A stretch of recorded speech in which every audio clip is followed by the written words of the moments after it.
आज की इस वीडियो में आरपीएफ कांस्टेबल के लिए जो आपका पेपर साथियों होने को है 2 मार्च से, उस पेपर का अगर आपको क्रैक करना चाहते हैं तो साथियों आज की इस वीडियो को जरूर देखिएगा, क्योंकि आज की इस वीडियो में साथियों पूरी जीके के टॉप लेवल क्वेश्चंस देखेंगे। इंपॉर्टेंट क्वेश्चंस होंगे साथियों, करंट अफेयर के और रीजनिंग के क्वेश्चंस होंगे और मैथ के क्वेश्चंस होंगे, यानी कि जो जो आपके एग्जाम में साथियों क्वेश्चंस पूछे जाएंगे हूबहू वही वाले क्वेश्चंस आप लोग यहाँ पर देखेंगे। तो समझदारी साथियों इसी में होगी कि अपनी रियल परीक्षा से पहले पहले ये डेमो वाली परीक्षा साथियों देख ले, यहाँ से आपके बहुत सारे डिक्टो सवाल साथियों देखने को मिलेंगे। तो क्लास आपकी शुरू हो चुकी है। पहला सवाल आपकी स्क्रीन पर है। तकरीबन साथियों 50 सवाल होंगे पूरी जीके के और करंट अफेयर के। इसमें से आप चेक करिएगा कि आपका स्कोर साथियों कितना रहता है। तकरीबन साथियों 25 तो रहना चाहिए, यानी कि 25 प्लस आपका स्कोर रहना ही रहना चाहिए। तो पहला सवाल आपके स्क्रीन पर है, कह रहे कि भारत का राष्ट्रीय गान यानी कि जनगण मन सबसे पहले कब गाया गया और कहां पर गाया गया? तो आपको मालूम होना चाहिए 1911 में गाया गया। और कहां पर गाया गया? तो कलकत्ता में गाया गया। उसके बाद देखिए पोवदास जो एक साथियों लोक नृत्य है, ये कहां पर किया जाता है?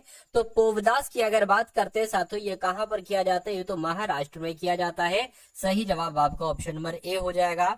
उसके बाद देखिए निम्नलिखित में से कौन सा त्योहार अमावस्या, क्या साथियों, कौन सा त्योहार अमावस्या के दिन आयोजित किया जाता है? तो अगर बात करते हैं महावीर जयंती तो नहीं साथियों, काली पूजा जो है ना, काली पूजा ये अमावस्या के दिन ही किया जाता है। उसके बाद देखिए कह रहे कि जल्लीकट्टू क्या है? तो जल्लीकट्टू क्या है साथियों, ये आपको बताने, ये कि टैग खेल है, तो टैग खेल तो नहीं है। सांड को वश में करने का एक लोकप्रिय खेल है, बिल्कुल सही साथियों। चौथे का आंसर अगर आपका है ऑप्शन नंबर बी तो बिल्कुल सही हो जाता है। अगला सवाल देखिए कह रहे कि लोसुंग त्योहार कहाँ लोकप्रिय है, यानी कि लोसुंग त्योहार किस राज्य में किया जाता है? तो मैं कहूंगा लोसुंग त्योहार साथियों सिक्किम में किया जाता है। कहां पर किया जाता है साथियों? सिक्किम में किया जाता है। उसके बाद देखिए कहा जा रहा है कि मिंजर मेला इनमें से किस राज्य का एक लोकप्रिय मेला है, मुझे बताइए। तो मिंजर मेले की जब भी बात आए साथियों हिमाचल प्रदेश आपको बता देना है। क्या बता देना है साथियों? हिमाचल प्रदेश आपको बता देना है। उसके बाद देखिए भारत के एक प्रसिद्ध संगीतकार उस्ताद अमजद अली खान को निम्नलिखित में से कौन सा वाद्य यंत्र बजाने के लिए जाना जाता है? तो अगर बात करें साथियों ये तो सरोद वादक है। कौन है जो उस्ताद अमजद अली खान है ना, ये एक सरोद वादक है। ये आपको याद रखना है, सवाल कई बार आपसे एग्जाम में पूछा जा चुका है। उसके बाद देखिए अगला सवाल कह रहे कि भारतीय युद्ध कला थांगता, क्या साथियों किसकी बात चल रही है? एक भारतीय युद्ध कला है, इसका नाम है थांगता। तो थांगता की अगर बात करें कहां पर है साथियों, कहां से संबंधित है? तो ये मणिपुर से संबंधित है, आपको याद होना चाहिए। साथियों जितने भी क्वेश्चंस मैं आपको यहाँ पर पढ़ा रहा हूँ ना, ये कहीं ना कहीं आपके मनोमस्तिष्क में साथियों स्टोर होते जा रहे हैं। और इनका फायदा आपको कब देखने को मिलेगा साथियों? जब देखने को मिलेगा जब डायरेक्ट आपके एग्जाम में ये सवाल हूबहू आपके एग्जाम में आपको देखने को मिलेंगे।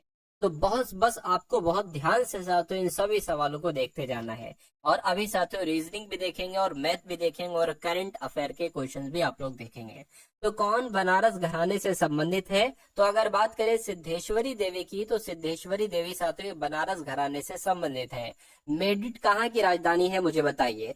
तो मेड्रिड की अगर बात करें साथियों ये स्पेन की राजधानी, स्पेन की राजधानी क्या है अगर आपसे पूछे तो मेड्रिड आपको बता देना है। अर्जेंटीना की राजधानी अगर आपसे पूछे तो ब्यूनस आयर्स आपको बता देना। अर्जेंटीना की राजधानी क्या है साथियों? ब्यूनस आयर्स है। झीलों की नगरी के शहर को कहा जाता है, अगर आपसे एग्जाम में साथियों पूछा जाए तो ये क्वेश्चन इंपॉर्टेंट है। क्या ये क्वेश्चन इंपॉर्टेंट है साथियों? एक तरीके से उदयपुर को झीलों की नगरी कहा जाता है। उसके बाद देखिए अजंता में कुल कितनी गुफाएं हैं? 29 है, 16 है, 22 है, कितनी है? तो अजंता में टोटल 29 गुफाएं हैं। कितनी गुफाएं साथियों? 29 गुफाएं हैं, ये आपको यहाँ पर मालूम होना चाहिए भाई। बहुत बढ़िया, वेरी गुड क्लास। अगला सवाल कह रहे गुप्तकाल के दौरान चीन के किस यात्री ने भारत का भ्रमण किया था? तो गुप्तकाल के दौरान तो सातों फहान ने भारत का भ्रमण किया था, ये आपको मालूम होना चाहिए। सही जवाब अगर आपका है ऑप्शन नंबर बी तो बिल्कुल करेक्ट हो जाएगा। अगला सवाल देखिए। अगले सवाल में आपसे कहा जा रहा है कि किस सुल्तान ने जमीन में फसल की नपाई का आधा स्वराज के रूप में दावा किया? तो ये तो काम साथियों किसने किया था, ये आपको कुल मिला के यहाँ पर बताना है।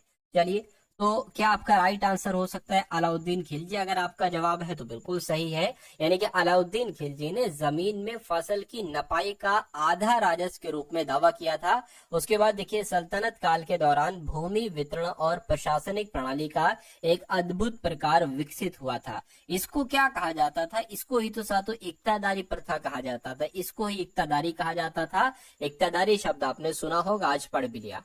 उसके बाद देखिए 1857 में स्वाधीनता संग्राम का प्रतीक क्या था? तो 1857 में साथियों स्वाधीनता संग्राम का प्रतीक क्या था? तो कमल और रोटी था। क्या था साथियों? कमल और रोटी था। सही जवाब आपका ऑप्शन नंबर ए हो जाएगा। अगला सवाल देखिए, कह रहे कि नाना साहेब का वास्तविक नाम क्या था, मुझे बताइए। तो नाना साहेब को पता क्या कहा जाता साथियों? धोंधू पंत कहा जाता था। किसको? नाना साहेब को क्या कहा जाता था? धोंधू पंत कहा जाता था। उसके बाद देखिए मंगल पांडे सिपाही थे 19वीं नेटिव इन्फेंट्री के, मतलब किस नेटिव इन्फेंट्री के थे? तो ये 34वीं नेटिव इन्फेंट्री के सिपाही थे। कौन? मंगल पांडे। ये सवाल कई बार आपसे एग्जाम में पूछा जा चुका है। उसके बाद देखिए भारत के किस राज्य में बथुकुम्मा उत्सव मनाया जाता है? ये क्वेश्चन साथियों बहुत इंपॉर्टेंट है, इसको बहुत अच्छे तरीके से अपने मनोमस्तिष्क में साथियों सेव कर लीजिए। तो अगर बात करते हैं यहाँ पर बथुकम्पा उत्सव की, तो ये तेलंगाना का है। कहाँ का है? ये तेलंगाना का है, ये तेलंगाना में मनाया जाता है। नेक्स्ट नंबर का सवाल करके कोंकण तट ये कहाँ से कहाँ तक फैला हुआ है? तो ये साथियों दमन से गोवा तक फैला हुआ। क्या? जो कोंकण तट है ना, कोंकण तट, ये दमन से गोवा तक फैला हुआ है। ये आपको साथियों यहाँ पर याद रखना है। चलिए भाई, अब उसके बाद देखिए अगला सवाल है। अब आपसे कहा जा रहा है कि सीमा सड़क संगठन किसके अंतर्गत आता है? कि रक्षा मंत्रालय के अंतर्गत आता है, उपभोक्ता मंत्रालय के अंतर्गत, वाणिज्य और उद्योग मंत्रालय या संचार मंत्रालय? तो मैं कहूंगा सीमा सड़क संगठन ये तो रक्षा मंत्रालय के तहत आता है, रक्षा मंत्रालय के अंतर्गत आता है। उसके बाद देखिए कह रहे कि भारत में स्वदेशी रूप से निर्मित प्रथम परमाणु ऊर्जा संयंत्र ये कहाँ पर स्थित है? तो पता ये कहाँ पर स्थित है? ये साथियों कलपक्कम में स्थित है। कहाँ पर साथियों? कलपक्कम में स्थित है। उसके बाद देखिए अगला सवाल आपके स्क्रीन पर, एक विश्व एक वर्ष में कितनी बार आता है? तो एक विश्व एक वर्ष में साथियों कितनी बार आता है? 2 बार आता है। कितनी बार साथियों? 2 बार आता है। ये आपको यहाँ पर मालूम होना चाहिए। उसके बाद देखिए अगला सवाल कह रहे संविधान सभा के चुने हुए स्थायी अध्यक्ष कौन थे, बताइए। तो डॉक्टर राजेंद्र प्रसाद की अगर हम बात करते हैं तो संविधान सभा के चुने हुए स्थायी अध्यक्ष कौन थे? डॉक्टर राजेंद्र प्रसाद थे। भारतीय संविधान सभा में उद्देश्य प्रस्ताव किसके द्वारा प्रस्तुत किया गया था, मुझे बताइए। तो अगर पंडित जवाहरलाल नेहरू की बात करते हैं तो मैं कहूंगा संविधान सभा में उद्देश्य प्रस्ताव पंडित जवाहरलाल नेहरू के द्वारा प्रस्तावित किया गया था। उसके बाद देखिए डॉक्टर भीमराव अंबेडकर स्वतंत्र भारत के पहले मंत्री थे। तो क्या शिक्षा मंत्री थे? शिक्षा मंत्री तो नहीं थे, कानून मंत्री थे। कौन? डॉक्टर भीमराव अंबेडकर स्वतंत्र भारत के पहले कानून मंत्री थे। ये आपका यहाँ पर जवाब हो जाएगा। उसके बाद देखिए अगला सवाल कहा जा रहा है कि भारतीय संविधान के निर्माण के समय संवैधानिक सलाहकार कौन थे? तो साथियों संवैधानिक सलाहकार की अगर हम यहाँ पर बात करते हैं तो क्या आपका सही जवाब हो सकता है, मुझे बताइए। तो बी.एन. राव आपका सही जवाब हो जाएगा। इनके संविधान के निर्माण के समय संवैधानिक सलाहकार कौन थे? तो बी.एन. राव थे। उसके बाद देखिए कौन सी प्रथा संसदीय प्रणाली को भारत की देन है? संसदीय प्रणाली की भारत की देन है। तो मैं कहूंगा शून्यकाल ये भारत की देन है, ये आपको याद रखना है। राइट आंसर आपका ऑप्शन नंबर ए होगा। उसके बाद देखिए संघीय मंत्रिमंडल का पुनर्गठन किसकी रिपोर्ट पर आधारित था? तो ये साथियों गोपाल स्वामी अयंगर की रिपोर्ट पर आधारित था। संघीय मंत्रिमंडल का पुनर्गठन जो था ना, ये साथियों गोपाल स्वामी अयंगर की रिपोर्ट पर आधारित था। उसके बाद देखिए संसद की कार्यवाही सूचना में प्रथम विषय होता है।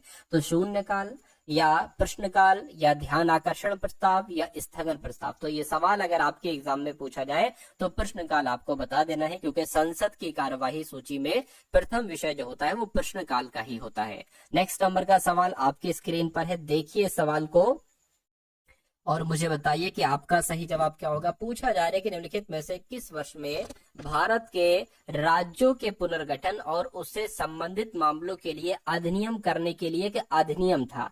तो ये कब की बात चल रही है साथ? 1956 की बात चल रही है, ठीक है ना। 1956 में भारत के राज्यों के पुनर्गठन और उससे संबंधित मामलों के लिए अधिनियमित करने के लिए कि अधिनियम था। आंसर आपका बी हो जाएगा। उसके बाद देखिए अगला सवाल है, कह रहे कि भारत के राष्ट्रीय चिन्ह को किस दिन अपनाया गया था, मुझे बताइए। तो 26 जनवरी 1950 को ही भारत के राष्ट्रीय चिन्ह को अपनाया गया था। ये आपको याद रखना है, आंसर आपका बी के साथ जाएगा। नेक्स्ट नंबर का सवाल आपके स्क्रीन पर है, भारत में दहेज निषेध अधिनियम निम्नलिखित में से किस वर्ष पारित किया गया था? तो भारत में दहेज निषेध अधिनियम साथियों 1961 में पारित किया गया था। ये आपको यहाँ पर मालूम होना चाहिए भाई, बहुत बढ़िया, वेरी गुड क्लास। उसके बाद देखिए अगला सवाल, देखिए आपने 35 सवाल साथियों यहाँ पर देखिए पूरी जीके के टॉप लेवल के। अब साथियों यहाँ पर आप लोग क्वेश्चन देखेंगे, तकरीबन 15 सवाल देखेंगे सबसे टॉप लेवल के साथियों करंट अफेयर के, क्योंकि आपको पता है कि आपके एग्जाम में करंट अफेयर के भी क्वेश्चन आएंगे और तकरीबन 7 से 8-9 क्वेश्चन तक आपके करंट अफेयर के पूछे जा सकते हैं, ठीक है ना। और इन 15 सवालों के बाद हम लोग रीजनिंग को देखेंगे और मैथ को देखेंगे। तो साथियों अगर आपने अभी तक इस वीडियो को लाइक नहीं किया तो मैं रिक्वेस्ट आपसे बस इतनी करूंगा कि वीडियो को लाइक कर दीजिए, एक बटन वीडियो पर लाइक वाला साथियों दबा दीजिए और बता दीजिए सवाल का सही जवाब क्या होगा। करके लोकपाल का नया अध्यक्ष किसको नियुक्त किया गया है? तो इनका नाम है अजय माणिकराव खानविलकर और यही लोकपाल के नए अध्यक्ष नियुक्त किए गए हैं। उसके बाद देखिए सूरत डायमंड बोर्ड्स के नए अध्यक्ष किसको बनाया गया है? सूरत डायमंड बोर्ड्स का नया अध्यक्ष गोविंद ढोलकिया को बनाया गया। किसको बनाया गया साथियों? गोविंद ढोलकिया को ही सूरत डायमंड बोर्ड्स का नया अध्यक्ष बनाया गया है। अगला सवाल कह रहे कि मार्च 2024 में फिक्की लेडी ऑर्गेनाइजेशन की अध्यक्ष किसको नियुक्त किया गया है? तो किसको नियुक्त किया गया है साथियों? जयश्री दास वर्मा को ही फिक्की लेडी ऑर्गेनाइजेशन FLO की अध्यक्ष नियुक्त किया गया है, जयश्री दास वर्मा जी को। अगला सवाल कह रहे कि गोल्फ महिला इंडियन ओपन 2024 के 16वें संस्करण की मेजबानी किसने की है? तो साथियों किसने की है ये आपसे कुल मिला के यहाँ पर पूछा जा रहा है। तो गुरुग्राम ने की है। राइट आंसर आपका क्या होगा? ऑप्शन नंबर बी गुरुग्राम हो जाएगा। उसके बाद देखिए कह रहे कि जस्टिस याहिया आफरीदी किस देश के नए चीफ जस्टिस नियुक्त हुए हैं? तो ये साथियों पाकिस्तान के बने, यानी कि पाकिस्तान देश के नए चीफ जस्टिस किसे नियुक्त किया गया है? तो याहिया आफरीदी जी को किया गया है। उसके बाद देखिए किसने 24वीं राष्ट्रीय पैरा तैराकी चैंपियनशिप जीती है? तो साथियों किसने जीती है ये आपसे कुल मिला के यहाँ पर पूछा जा रहा है, मुझे बताइए। चलिए तो अगर बात करते हैं कर्नाटक की, तो कर्नाटक ने ही 24वीं राष्ट्रीय पैरा तैराकी चैंपियनशिप जीती है। अगला सवाल कह रहे कि किस बैंक ने वैश्विक उपस्थिति बढ़ाने के लिए सिंगापुर में पहली शाखा खोली है? तो किसने साथियों सिंगापुर में पहली शाखा खोली है? HDFC बैंक, आप लोग याद रखेंगे। तो HDFC बैंक ने वैश्विक उपस्थिति बढ़ाने के लिए सिंगापुर में पहली शाखा खोली है। अगला सवाल आपके स्क्रीन पर कह रहे कि किसे इलेक्ट्रॉनिक्स एवं IT मंत्रालय के डिजिटल इंडिया कॉरपोरेशन का MD नियुक्त किया गया है? MD यानी कि मैनेजिंग डायरेक्टर नियुक्त किया गया है। तो साथियों किसको नियुक्त किया गया है ये आपको कुल मिला के यहाँ पर बताना है। तो आकाश त्रिपाठी को ही इलेक्ट्रॉनिक एवं IT मंत्रालय के डिजिटल इंडिया कॉरपोरेशन का MD नियुक्त किया गया। अगला सवाल, कौन भारत का प्रमुख आयात स्रोत बन गया है? तो भारत का आयात स्रोत चीन बन गया है। कौन बन गया है भारत का आयात स्रोत साथियों? प्रमुख आयात स्रोत चीन देश बन गया है।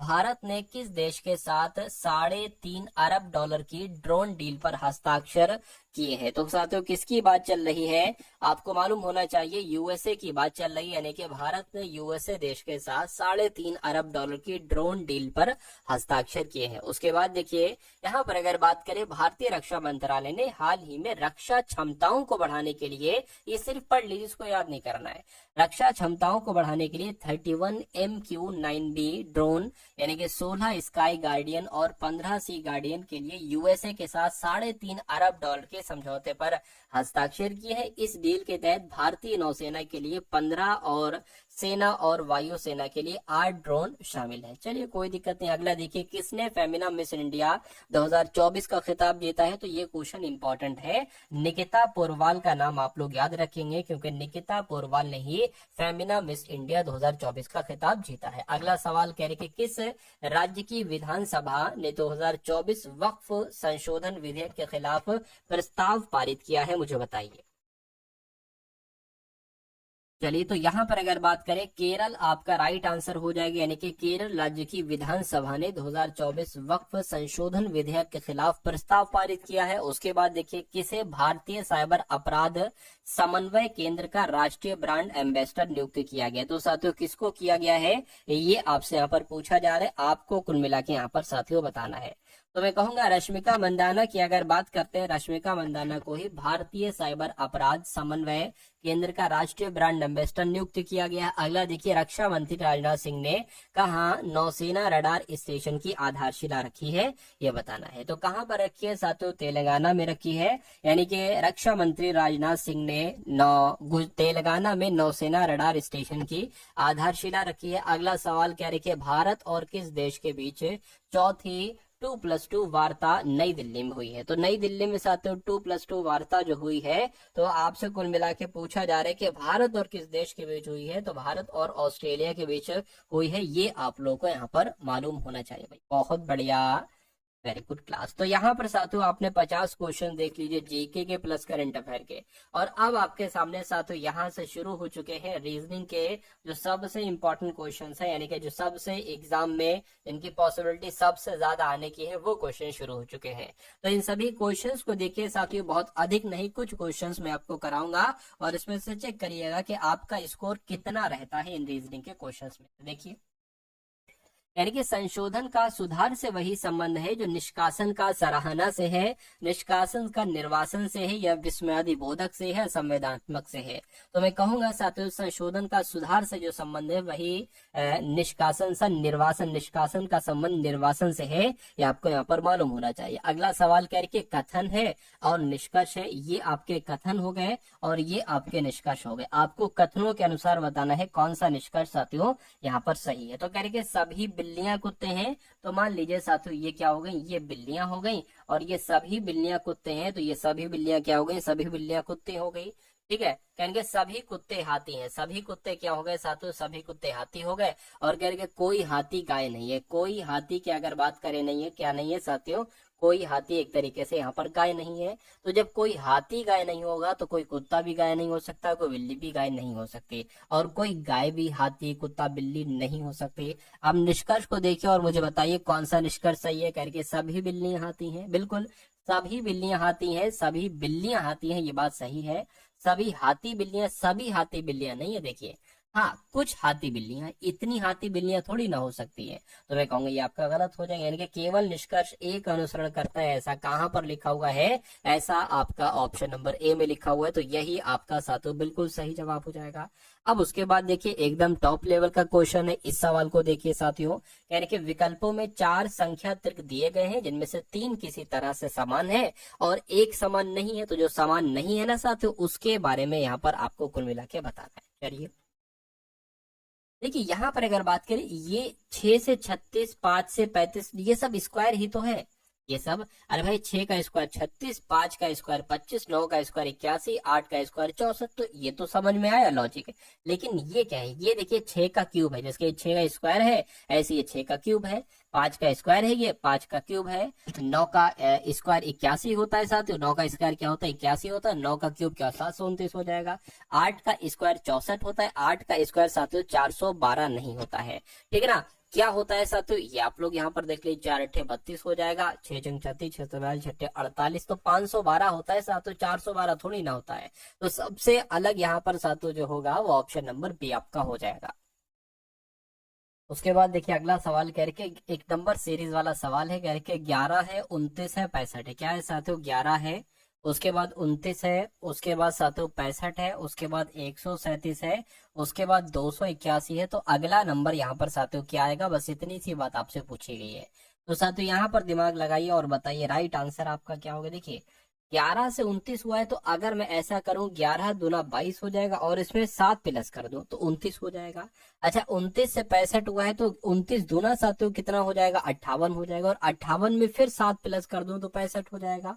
उसी प्रकार 65 से 137 साथियों जो हो सकता है, 65 दुना कितने हो जाएंगे 130 हो जाएंगे, 65 दुना, और 7 जोड़ दूं तो 137 हो जाएंगे। वही चीज यहाँ पर होगी और वही चीज यहाँ पर होगी, यानी कि साथियों पहले तो आपको 2 से गुणा करना है, फिर 7 जोड़ जोड़ देना है तो 281 की गुणा अगर आप 2 से करते हैं तो कितना आएगा, 2 एकम 2, 2 अट्ठे 16, 2 दूना 4 और 1 5 हो जाएगा, और इसमें 7 अगर आप प्लस करोगे तो कितना साथियों हो जाएगा, 569 हो जाएगा। 569 हो जाएगा क्या, 569 ऑप्शन में कहीं है, बिल्कुल ऑप्शन में, ऑप्शन नंबर बी वाले में है।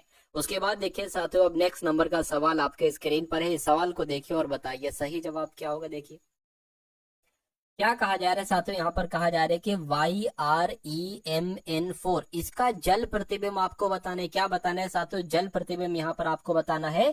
तो जल प्रतिबिंब साथियों इसका हम लोग बताने की कोशिश करते हैं। अब देखिए ये यहाँ पर मान लीजिए हमने रखा, ये 4 ऐसा बना हुआ है, ये Y ऐसा बना हुआ है। तो जब साथियों दर्पण में ये बनेगा तो किस टाइप का आपको यहाँ पर देखने को मिलेगा, तो आपको साथियों ये इस टाइप का Y देखने को मिलेगा। R की अगर बात करें, R आपको कुछ ऐसा देखने को मिलेगा। ई की अगर बात करें, ई आपको कुछ ऐसा करके देखने को मिलेगा। एम की अगर बात करते हैं ना साथियों तो कुछ ऐसा करके देखने को मिलेगा, और एन की बात करें तो ऐसा, और 4 की बात करें ना साथियों तो ऐसा आपको देखने को मिलेगा। तो ऐसा कहां पर आपको देखने को मिल रहा है, मैं कहूंगा ऐसा तो ऑप्शन नंबर डी में आपको देखने को मिल रहा है। तो यही आपका बिल्कुल करेक्ट आंसर हो जाएगा। अगला सवाल आपकी स्क्रीन पर है, यानी कि निम्न आरेख में पंचभुज एथलीटों को निरूपित करता है, षटभुज भारतीयों को निरूपित करता है, और वृत्त पदक विजेताओं को निरूपित करता है। तो विभिन्न खंडों में दी गई संख्या उस श्रेणी के व्यक्तियों को दर्शाती है। तो साथियों क्या क्या कहा जा रहा है ये आप लोग एक बार यहाँ पर देख लेंगे। चलिए, तो जो पंचभुज है ना, ये एथलीटों के बारे में, यानी कि ये कहता है कि पंचभुज एथलीट है। तो यहाँ पर साथियों क्या हो जाएंगे, पंचभुज आपका ये हो जाएगा, यानी कि ये आपका एथलीट हो जाएगा मान लीजिए। उसके बाद क्या कहा गया है कि जो षटभुज है ये भारतीयों को दर्शाता है। जो षटभुज है साथियों ये आपका भारतीयों को दर्शाता है, और जो वृत्त है ये पदक तालिकाओं वालों को दर्शाता है, ये पदक तालिकाओं वालों को दर्शाता है। अब सवाल देखिए जरा, पूछा क्या जा रहा है, कह रहे कि कितने भारतीय पदक विजेता, तो ये भारतीय पदक विजेता हो गए, इतने भारतीय पदक विजेता, ठीक है ना। कुछ मिसिंग है क्या, देखिए कितने भारतीय पदक विजेता हैं। अच्छा, कितने भारतीय, ठीक है ना, कितने, क्या साथियों कहा गया है, कितने भारतीय पदक विजेता, ये सिर्फ भारतीय है, ये पदक विजेता है। तो मैं कहूंगा इतने भारतीय पदक विजेता, लेकिन वो एथलीट नहीं होना चाहिए, यानी कि आंसर आपका इसमें से नहीं होना चाहिए, और वो भारतीय भी होना चाहिए और पदक विजेता भी होना चाहिए। तो मैं कहूंगा ये 7 नंबर आपका हो जाएगा। तो 7 नंबर आपका जवाब हो जाएगा, तो यही आपका बिल्कुल करेक्ट आंसर हो जाएगा। अब अगला सवाल देखिए आपके स्क्रीन पर, इस सवाल को देखिए, कह रहे कि उस पासे का चयन करें जिन्हें दिए गए पासे को मोड़कर बनाया जा सकता है। अब ये बहुत अच्छा क्वेश्चन है, इंपॉर्टेंट क्वेश्चन है, ठीक है ना। अब ऑप्शंस भी आपको यहाँ पर मैं दिखा देता हूँ, मतलब इन पासे का, ये जो आपको पासा दिख रहा है ना साथियों, इससे कौन कौन से पासे बन सकते हैं, ए वाला, बी वाला, सी वाला, डी वाला। अब देखिए कॉन्सेप्ट में आपको यहाँ पर समझा देता हूँ, कॉन्सेप्ट आपको यहाँ पर मैं आपको बतला देता हूँ। देखिए, अगर सबसे पहले मैं ये देख रहा हूँ कि ये वाला पासा बन सकता है या नहीं। अब देखिए के यहाँ पर है, अब के की अगर बात करें, के का विपरीत क्या है, के का विपरीत एक्स है। तो कभी भी पासे में अगर कोई वर्ड होता है, लेटर होता है, तो उसका विपरीत नहीं दिखता है। तो के का विपरीत एक्स है, नहीं दिख रहा है, ठीक है। एल की अगर बात करें, एल का विपरीत क्या है साथियों, ओ है। एल का विपरीत मैं लिख देता हूँ साथियों, एक्स का विपरीत क्या हो गया, के हो गया, और बी का विपरीत क्या हो गया, एच हो गया, और एच का विपरीत बी हो गया, एल का विपरीत क्या हो गया, ओ हो गया। तो एल का विपरीत क्या है, ओ है, यहाँ पर नहीं दिख रहा है, यानी कि मैं कहूंगा ये वाला पासा बन जाएगा इस वाले पासे से। अब इसकी अगर बात करें साथियों यहाँ पर, तो के का विपरीत क्या है, एल है, के का विपरीत एक्स है, यहाँ पर एक्स नहीं दिख रहा है। एल का विपरीत ओ है, नहीं दिख रहा है। एच का विपरीत बी है, नहीं दिख रहा है, यानी कि ये वाला पासा भी बन जाएगा। एक्स की बात करें, एक्स का विपरीत के है, नहीं दिख रहा है। बी का विपरीत एच है, नहीं दिख रहा, बी है नहीं पहली बात। ओ का विपरीत एल है, नहीं दिख रहा है। एच का विपरीत बी है, नहीं दिख रहा है, यानी कि ये वाला पासा भी बन जाएगा। एक्स की अगर बात करें, एक्स का विपरीत के है। अब देखिए एक्स का विपरीत यहाँ पर के है, लेकिन एक्स का विपरीत के यहाँ पर दिख रहा है, तो मैं कहूंगा ये वाला पासा नहीं बन पाएगा। नहीं बन पाएगा तो पूछा गया था कौन कौन से पासे बन सकते हैं, तो ए, बी और सी वाले पासे बन सकते हैं साथियों। यही आपका बिल्कुल करेक्ट आंसर हो जाएगा भाई, बहुत बढ़िया, वेरी गुड क्लास। अगला सवाल आपके स्क्रीन पर है, इस सवाल को देखिए और मुझे बता दीजिए कि आपका सही जवाब साथियों क्या हो सकता है, बताइए। ऑप्शन कहाँ गए, ऑप्शन नीचे, अच्छा कोई बात नहीं। यानी कि 5 व्यक्ति हैं वृत्ताकार मेज के परिता मेज के केंद्र की ओर मुंह करके बैठे हैं। तो 5 व्यक्ति हैं साथियों, ये 5 व्यक्ति बना लीजिए। एक सेकेंड, ठीक है, 5 व्यक्ति की अगर बात करें तो ये 5 व्यक्ति हमने बना लिए, 1 2 3 4 और एक यहाँ पर 5। क्या कहा जा रहा है करके, श्वेता कार्तिक के बाईं ओर बगल में बैठी है, माही जेनी के दाईं ओर दूसरे स्थान पर बैठी है, जेनी सुवर्णा और कार्तिक के बीच में बैठी है, सुवर्णा के दाईं ओर दूसरे स्थान पर कौन सी बैठी है। अब आपको कॉमन देखना होगा। अब देखिए श्वेता कार्तिक तो यहाँ पर है, क्या श्वेता कार्तिक और कहीं पर है। अगर माही जैनी की बात करें तो माही जैनी ये हो गए और जैनी हमें यहाँ पर भी मिल गए, तो जैनी कॉमन मिल जाएंगे। तो जैनी के दाईं और दूसरे स्थान पर माही बैठी है, तो जैनी को कहाँ पर बैठा ले, मान लीजिए जैनी को साथियों आपने यहाँ पर बैठा दिया, तो कहने कि जैनी के दाईं ओर कौन बैठी है, जैनी के दाईं ओर साथियों माही बैठी है। यानी कि जैनी की अगर बात करें और दूसरे स्थान पर, जनी के दाएं दूसरे स्थान पर कौन बैठी है, माही बैठी है, तो माही साथियों यहाँ पर बैठेंगी जनी के दाईं और दूसरे स्थान पर। अब कहने के जनी जो है ना ये सुवर्णा और कार्तिक के बीच में है, तो जनी जो है ना ये सुवर्णा और कार्तिक के बीच में, तो हो सकता हो कार्तिक यहाँ पर हो, कार्तिक यहाँ पर हो और सुवर्णा यहाँ पर हो। क्या सुवर्णा यहाँ पर हो, या हो ये भी सकता है कि सुवर्णा इधर पर हो, कार्तिक इधर पर हो। अभी देख लेते हैं। यानी कि सुवर्णा के दाईं और दूसरे स्थान पर कौन बैठा है, तो सुवर्णा के दाईं और दूसरे स्थान पर कौन बैठा है, यानी कि यहाँ पर कौन बैठा है, ये आपसे कुल मिला के पूछा जा रहा है। अब अगर बात करें, देखिए यहाँ पर मान लीजिए, ठीक है, और एक लाइन थी, ये श्वेता कार्तिक के बाईं और बगल में बैठी है। श्वेता जो है ना कार्तिक, अच्छा कार्तिक के बाईं ओर, अब देखिए मान लीजिए कार्तिक को यहाँ पर बैठाते, तो कार्तिक का बाएं ओर ये होता, यहाँ पर श्वेता आती, तो भाई यहाँ पर तो पहले ही से जैनी बैठा हुआ है, तो कार्तिक यहीं पर बैठेगा, सुवर्णा यहीं पर बैठेंगी। और कार्तिक के बाईं ओर बगल में साथियों कौन बैठा है, कार्तिक के बाईं ओर बगल में यहाँ पर श्वेता बैठी है, तो श्वेता यहाँ पर आपका हो जाएगा। ठीक है ना। तो अब अगर बात करें, सवाल में आपसे पूछा जा रहा है कि सुवर्णा के दाईं ओर दूसरे स्थान पर कौन बैठा है, तो सुवर्णा के दाईं और दूसरे स्थान पर कौन बैठा है, सुवर्णा किधर गई, सुवर्णा के दाईं और दूसरे स्थान पर तो श्वेता बैठी है, तो श्वेता आपका सही जवाब होना चाहिए। और श्वेता किस ऑप्शन में है, तो ऑप्शन नंबर ए वाले में है। ठीक है ना। चलिए अब उसके बाद देखिए साथियों, नेक्स्ट नंबर का सवाल आपके स्क्रीन पर है। इस सवाल को देखिए बहुत अच्छे तरीके से, क्योंकि ये बहुत शानदार कॉन्सेप्ट यहाँ पर है। क्या बहुत शानदार कॉन्सेप्ट है, करके LAWYER को LWEARYR लिखा जाता है, ADVIC को AVCDIE लिखा जाता है। तो आपको बताने कि COURTS को क्या लिखा जा सकता है। अच्छा, जब आपने इसको पढ़ा होगा और जब आपने इसको देखा होगा तो आपने ये महसूस हुआ होगा कि इन लेटर्स की मदद से ये बना है और इन्हीं लेटर्स की मदद से ये बना है, तो यानी कि आंसर हमारा इन्हीं लेटर्स की मदद से बनेगा। कभी भी अगर ये पोजीशन आ जाए कि इन लेटर्स की मदद से ये बना है, इन लेटर्स की मदद से ये बना है, तो सिंपल सा एक काम होता है, इन लेटर्स को ऐसे लिख लो, ये वाले LAWYER। ठीक है ना। और उसके नीचे साथों सेम यही लिख लो, L लिख लो और W लिख लो और E लिख लो और A लिख लो और साथियों Y लिख लो और R लिख लो। अब अगला काम साथियों आप क्या कर सकते हो, अगला काम आप ये कर सकते हो, जैसे कि यहाँ पर अगर बात करें L यहाँ पर है और A की अगर बात करें, A आपका ये यहाँ पर आ गया, ठीक है, W यहाँ पर आ गया, E यहाँ पर आ गया है और Y यहाँ पर आ गया। क्या यहाँ पर भी वही चीज है, देखिए जरा, ठीक है, देखिए पहला वाला और अंतिम वाला सेम पोजीशन पर है, हाँ वही चीज है। तो अब आप इसका कर लो, क्या साथियों, अब आप इसका भी वही कर लो, COURTS। ठीक है। और अब हम क्या कर सकते हैं, अब देखिए यहाँ पर, अब हम साथियों यहाँ पर क्या कर सकते हैं, अब हम एक काम ये कर सकते हैं कि देखिए C जो है ना वैसा का वैसा रहेगा, S जो है ना वैसा का वैसा रहेगा। अब A जो है ना चौथे स्थान पर पहुंच जाएगा, दूसरा वाला चौथे पर आ जाएगा, तो दूसरा वाला चौथे पर आ जाएगा, यानी कि ये आपका O यहाँ पर आ जाएगा। ठीक है। अब ये वाला साथियों यहाँ पर आ जाएगा, ठीक है, अब ये वाला और यहाँ पर आ जाएगा। अब बचा क्या साथियों, Y, ये वाला, ये यानी कि ये वाला साथियों यहाँ पर आ जाएगा। तो ऐसा कहां पर लिखा हुआ है साथियों, ऐसा आपका CUTORS, ऐसा तो ऑप्शन नंबर डी में लिखा हुआ है, तो ऑप्शन नंबर डी आपका सही जवाब हो जाएगा। अगला सवाल है, कह रहे हैं कि उस विकल्प का चयन कीजिए जो तीसरी संख्या से उसी प्रकार संबंधित है जिस प्रकार दूसरी संख्या पहली संख्या से साथियों यहाँ पर संबंधित है। तो इस क्वेश्चन की अगर बात करते हैं, कह रहे 29 से जैसे 299 हुआ है, क्या जैसे 29 से यहाँ पर 299 बनाया गया है, 29 से जैसे यहाँ पर 299 बनाया गया है, वैसे साथियों 24 से यहाँ पर क्या नंबर बनाया जा सकता है, ये बात आपको यहाँ पर। अब यहाँ पर थोड़ा सा अगर हम दिमाग लगाएं कि भैया 29 में किसकी गुणा कराई जाए कि ये आ जाए, अगर 29 में 10 की गुणा कराएंगे, ठीक है ना, सॉरी 29 नहीं, ये 23 है। 29 नहीं, ये क्या है, ये साथियों 23 है।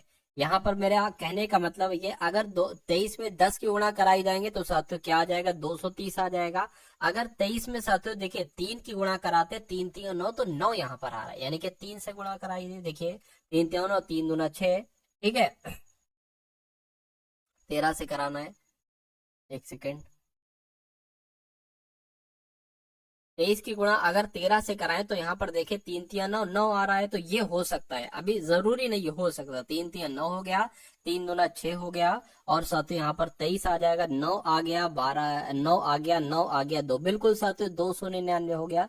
तो एक बार इसकी भी गुणा आप 13 से करा कर देखो, यानी कि 24 की गुणा एक बार 13 से करा कर देखो। अगर ऑप्शन वाला कोई आंसर आ जाता है तो हमारा आंसर हो जाएगा। 4 3 12 हो गया, 4 3 12 हो गया, 3 दूना 6 और एक 7 हो गया, और ये आपका 24 आ जाएगा, 2 आ गया, 11 आ गया, यानी कि 312 यहाँ पर आ जाएगा। अब देखिए ऑप्शन में 312 है, बिल्कुल 312 है, तो ये क्या होगा, ये आपका बिल्कुल करेक्ट आंसर हो जाएगा। अब इसको मैं थोड़ा सही कर देता हूँ। अब आपको साथियों ये सवाल पूरा दिख रहा है, पूरा दिख रहा है तो बहुत अच्छी बात है। अब देखिए क्या कहा जा रहा है साथियों, क्या शायद सीटिंग अरेंजमेंट का सवाल यहाँ पर है। कह रहे हैं कि अरविंद है, कुणाल है, निधि है, पवन है, साहिल, तान्या, तन्मय और सुनीता नाम के 8 व्यक्ति वृत्ताकार मेज के परिता केंद्र की ओर मुख करके बैठे। तो ये क्वेश्चन बहुत शानदार है साथियों, बहुत ध्यान से देखिएगा इस सवाल को। क्या कहा गया है साथियों, यहाँ पर 8 मित्र है, तो 1 2 3 4 5 6 7 और एक साथियों 8। अब देखिए क्या कहा गया है, कह रहे सवाल यहां से आपका शुरू हुआ है। यानी कि निधि साहिल के दाएं दूसरे स्थान पर है, कुणाल पवन के दाएं दूसरे स्थान पर है, तन्मय पवन के बाएं दूसरे स्थान तीसरे स्थान पर है, सुनीता तन्मय के बाएं और अरविंद के दाएं बगल में बैठी है, तान्या अरविंद के दाएं तीसरे स्थान पर है। निधि और साहिल के बीच में कौन बैठा है, तो निधि और साहिल के बीच में कौन बैठा है। अब देखिए यहां से जब आपने सवाल शुरू किया तो निधि साहिल, ठीक है, निधि साहिल कॉमन, हमें कॉमन क्या मिल रहा है, हमें कॉमन यहाँ पर अगर हम इस वाली लाइन को ना सॉल्व करें और इसको सॉल्व करें तो देखिए पवन हमें इस लाइन में भी मिल गया, पवन हमें इस लाइन में भी मिल गया। तो सबसे पहले हम इस लाइन को सॉल्व करेंगे, फिर इस लाइन को सॉल्व करेंगे। कहा गया है कि पवन के दाएं दूसरे स्थान पर कुणाल बैठा है, तो मान लीजिए पवन अगर यहाँ पर बैठ जाता है, पवन के क्या कहा गया है साथियों, पवन के दाएं दूसरे स्थान पर कुणाल बैठा है, यानी कि कुणाल यहाँ पर बैठ जाएगा, कुणाल साथियों यहाँ पर बैठ जाएगा। उसके बाद क्या कहा गया, पवन के बाएं तीसरे स्थान पर तन्मय बैठा है, तो पवन के बाएं तीसरे स्थान पर तन्मय बैठा है, 1 2 3, यानी कि तन्मय जो है ना, तन्मय यहाँ पर बैठ जाएगा, तन्मय यहाँ पर बैठ जाएगा। उसके बाद क्या कहा गया, उसके बाद सुनीता तन्मय, हाँ अब देखिए फिर से तन्मय की अगर बात करें, ये तन्मय आ गया, तन्मय के बाएं और अरविंद के दाएं बगल में बैठी, यानी कि तन्मय के बाएं सुनीता बैठी है, तो तन्मय के बाएं कौन बैठ जाएगी, तन्मय के बाएं सुनीता बैठ जाएंगी, तन्मय के बाएं सुनीता बैठ जाएंगी, तन्मय के बाएं सुनीता, और अरविंद के दाएं बगल में बैठी है, तो अरविंद के दाएं बैठी है सुनीता, अरविंद यानी कि यहाँ पर आ जाएगा, अरविंद यहाँ पर आ जाएगा, ठीक है ना। अब ये भी हो गया, ये बचा और ये बचा। अब यहाँ पर कहा गया कि अरविंद के दाएं तान्या, अरविंद के दाएं तान्या, ठीक है, तीसरे स्थान पर बैठी है, अरविंद के दाएं दाया, अरविंद का दाया किधर होगा, 1 2 3, अरविंद का दाया इधर होगा, यानी कि तान्या यहाँ पर बैठ जाएंगी, तान्या यहाँ पर बैठ गई है, ठीक है ना। उसके बाद क्या कहा गया, एक बार शुरू से पढ़िए करके, निधि साहिल के दाएं दूसरे स्थान पर बैठी है, तो अगर निधि जो है ना साहिल, अगर साहिल को हम यहाँ पर बैठा लें, क्या सॉरी साहिल को हमें यहाँ पर बैठाना होगा क्योंकि दाया इधर हो जाएगा, तो साहिल के दाएं इधर को क्या कौन बैठ जाएगा साथियों, क्या कहा गया, एक सेकेंड, कहा गया, साहिल के दाएं दूसरे स्थान पर निधि बैठी, यानी कि निधि साथियों यहाँ पर बैठ जाएंगे। तो 8 लोग थे, 8 को आपने बैठाला, यानी कि निधि और साहिल के बीच में कौन है, तो निधि कहाँ पर है, निधि ये है, निधि और साहिल के बीच में कौन है साथियों, पवन है। तो आपका जवाब जो होगा वो साथियों पवन हो जाएगा। पवन कौन से ऑप्शन में है, तो ऑप्शन नंबर ए वाले में है।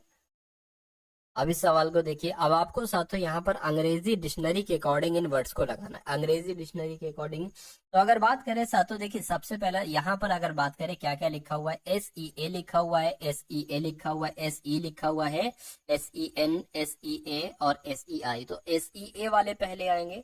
अब यहाँ पर L लिखा हुआ है, यहाँ पर T जो कि बाद में आता है, S भी बाद में आता है, तो मैं कहूंगा ये सबसे पहले आएगा, यानी कि 4 वाला साथियों सबसे पहले आ जाएगा, 4 वाला यहाँ पर सबसे पहले आ जाएगा।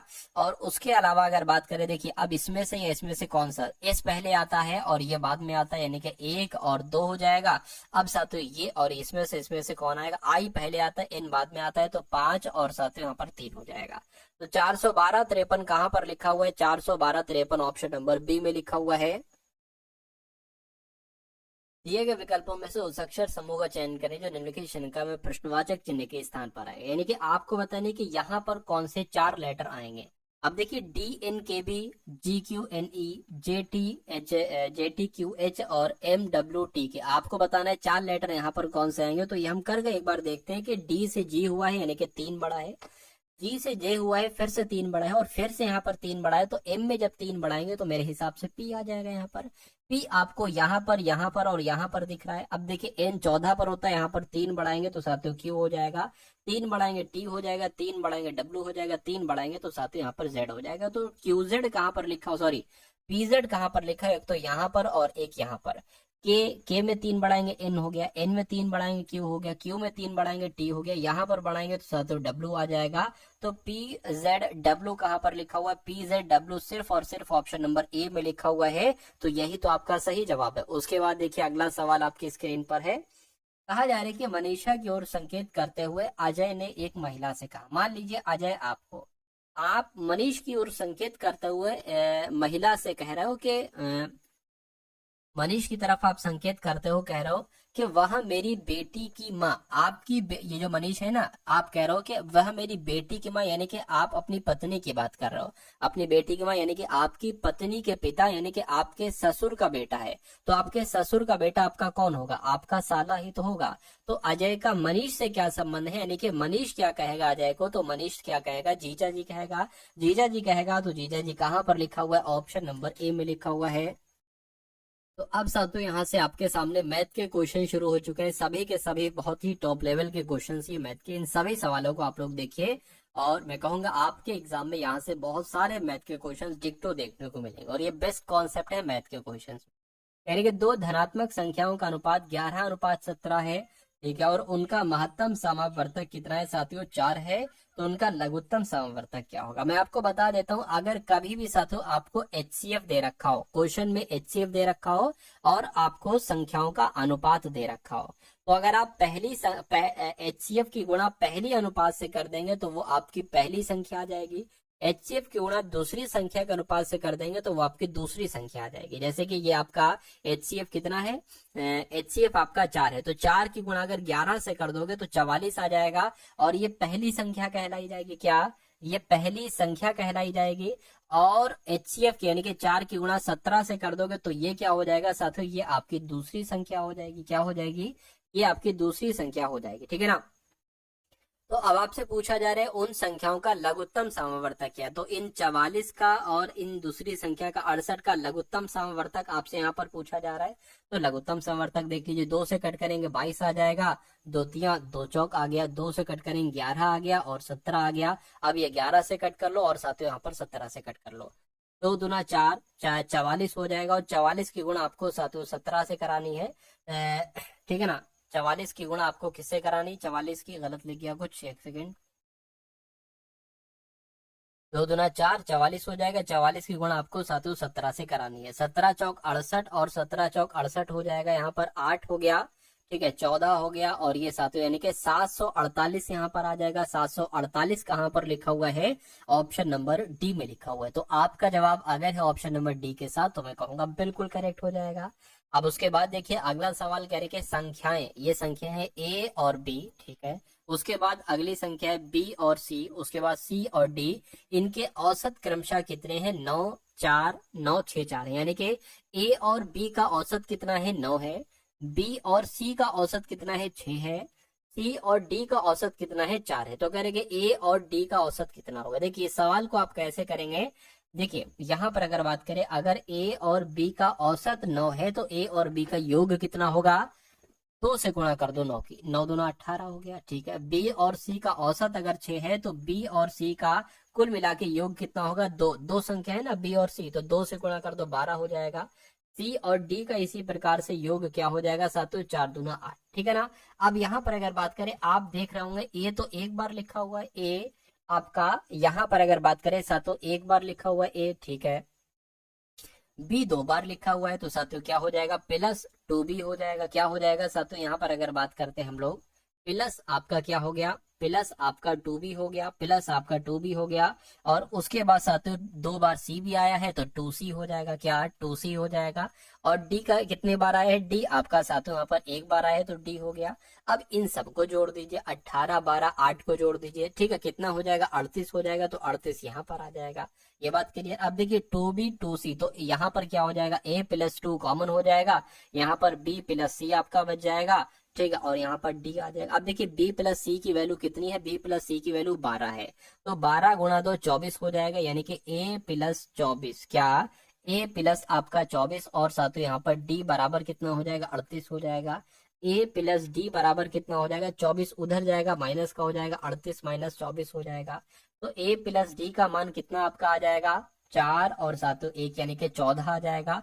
यहाँ पर a और d का औसत पूछा गया, योग नहीं पूछा गया। अगर योग पूछा जाता तो a और d का योग 14 हो जाता, लेकिन औसत पूछा गया है तो सातों इस 14 की 2 से आपको भाग कर देना है। 2 से भाग करोगे तो 7 आ जाएगा, यानी कि a और d का औसत कितना आ जाएगा सातों, 7 आ जाएगा। और 7 आपका यहाँ पर बिल्कुल करेक्ट आंसर हो जाता है भाई, बहुत बढ़िया, वेरी गुड क्लास। अगला सवाल आपके स्क्रीन पर है, इस सवाल को देखिए साथियों और मुझे बताइए कि आपका राइट आंसर क्या हो सकता है। कह रहे कि पी 1200 रुपए में खरीदी एक वस्तु तो क्यू को 15% लाभ पर बेचता है, फिर क्यू इसे आर को 1449 में बेचता है, तो क्यू को लाभ कितना होगा। देखिए पी 1200 रुपए में कोई वस्तु खरीदता है और क्यू को बेचता है 15% लाभ पर, यानी कि 115% में बेचता है। तो देखिए जरा कितने रुपए में बेची गई होगी। तो 115 की गुणा आप लोग 12 से कर लीजिए, 2 पंजे 10 हो जाएगा, 2 एकम 2 और 3 आ गया, ठीक है, 2 एकम 2 आ गया, और यहाँ पर 115 आ जाएगा, 0 आ गया, 8 आ गया, 3 आ गया, 1, यानी कि अगर 1200 रुपए की वस्तु 15% के लाभ पर बेची जाती है तो वो वस्तु 1380 रुपए की हो जाती है। और फिर इस 1380 रुपए की वस्तु, ठीक है, क्यू इसे आर को बेच देता है 1449 रुपए की, 1449 रुपए की बेच दी जाती है। तो कितना लाभ हुआ, यही तो आपसे पूछा जा रहा है। तो कितना लाभ हुआ, 1449 में से 1380 घटा दीजिए, आपको लाभ पता चल जाएगा। 14 में से 8 जाएगा, 6 आ जाएगा, तो 69 रुपए का साथ यहाँ पर क्या हुआ है, लाभ हुआ है। तो 69 को प्रतिशत में आपको बदलना है, प्रतिशत लाभ पूछा है ना। नीचे आपका क्या आ जाएगा साथियों, नीचे आपका ये क्रम मूल्य एक तरीके से कहीं ना कहीं 1380 आ जाएगा। 1380 पर ही तो लाभ हुआ है। 69 जो लाभ हुआ है वो किस पर हुआ है, वो नीचे आता है यहाँ पर, तो वो 13 जरूर नहीं लिख रहा है मूल्य, तो वो 1300 रुपए, 1380 रुपए है। तो अब साथों इसको आपको कैलकुलेट करा लेना होगा। अगर 3 से कट करें तो 3 से कट हो जाएगा बिल्कुल, 3 चौक 12, 3 छंग 18, 0 आ गया, 3 दूना और 3 तिया, ठीक है, 23 से कम 23, 23 दूना हो गया, 20 से कट करोगे 5 आ जाए, यानी कि 5% का लाभ होगा, 5% का लाभ होगा। तो 5% आपका बिल्कुल करेक्ट आंसर हो जाएगा। अगला सवाल आपके स्क्रीन पर है। अब साहब तो यहाँ पर क्या कहा जा रहा है, कह रहे कि किसी बाल्टी का 4/11 भाग 5 मिनट में भरा जाता है, शेष बाल्टी को भरने में लगने वाला समय क्या होगा। अब देखिए अगर मैं आपसे ये कहूं किसी बाल्टी का 4/11 भाग 5 मिनट में भरा जाता है, तो अगर मैं आपसे पूछूं उस बाल्टी को पूरा कितने मिनट में भरा जाएगा, तो इसकी गुणा इससे हो जाएगी, यानी कि 5 गुणा 11/4 आ जाएगा। तो एक बाल्टी को कुल मिला के इतने मिनट में भरा जाएगा, ठीक है ना, इतने मिनट में भरा जाएगा। लेकिन कह रहे हैं शेष बाल्टी को भरने में लगने वाला क्या समय है। शेष बाल्टी का मतलब क्या है, जैसे किसी बाल्टी का अगर 4/11 भाग भरा हुआ है तो शेष कितना हुआ, इसको 1 में से घटाओ, 1 माइनस 4/11, ठीक है, तभी तो हम शेष भाग पता कर पाएंगे। 11 हो जाएगा माइनस 4/11, यानी कि कितना, 7/11 हो जाएगा। तो इसकी गुणा आपको साथियों कराना है 7/11 से, तभी तो मालूम पड़ेगा, ठीक है। तो इस 11 से ये 11 कैंसिल हो जाएगा, 7 पंजे 35/4 आ जाएगा, ठीक है ना, 4 8 32 और 3 आ जाएगा, यानी कि 8 मिनट 3/4, ठीक है। तो 8 मिनट तो सभी में लिखा हुआ है, मतलब शेष बाल्टी को भरने में लगने वाला समय क्या। अब देखिए इस 3/4 को मिनट में जब आप बदलोगे तो 60 से आपको गुणा करा लेना पड़ेगी, 4 एकम 4, 4 पंजे आपका 20 हो जाएगा, यानी कि 8 मिनट 45 सेकंड। क्या साथियों, 8 मिनट 45 सेकंड आपका जवाब हो जाएगा। और ऐसा कहां पर लिखा हुआ, ऐसा आपका ऑप्शन नंबर डी में लिखा हुआ है। साथियों 2 सवाल बचे, एक ये और एक बाद, उसके बाद साथियों क्लास एंड है आपकी। अब यहाँ पर देखिए कह रहे कि ए एक कार को 18 दिन में करता है, ठीक है। ए अगर बात करें, ए एक कार को 18 दिन में करता है, यानी कि ए भी एक साथ कार्य करते हुए उसी कार को 8 दिन में करते हैं। यानी कि अगर दो लोग कार्य करते हैं, इसको मैं थोड़ा सही से लिख देता हूँ यहाँ पर देखिए,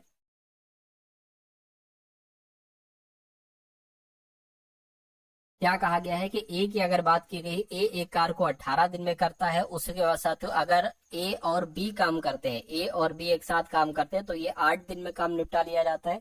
जबकि बी और सी एक साथ कार्य करते हैं तो 6 दिन लगते हैं। बी और सी एक साथ कार्य करते हैं तो 6 दिन लगते हैं।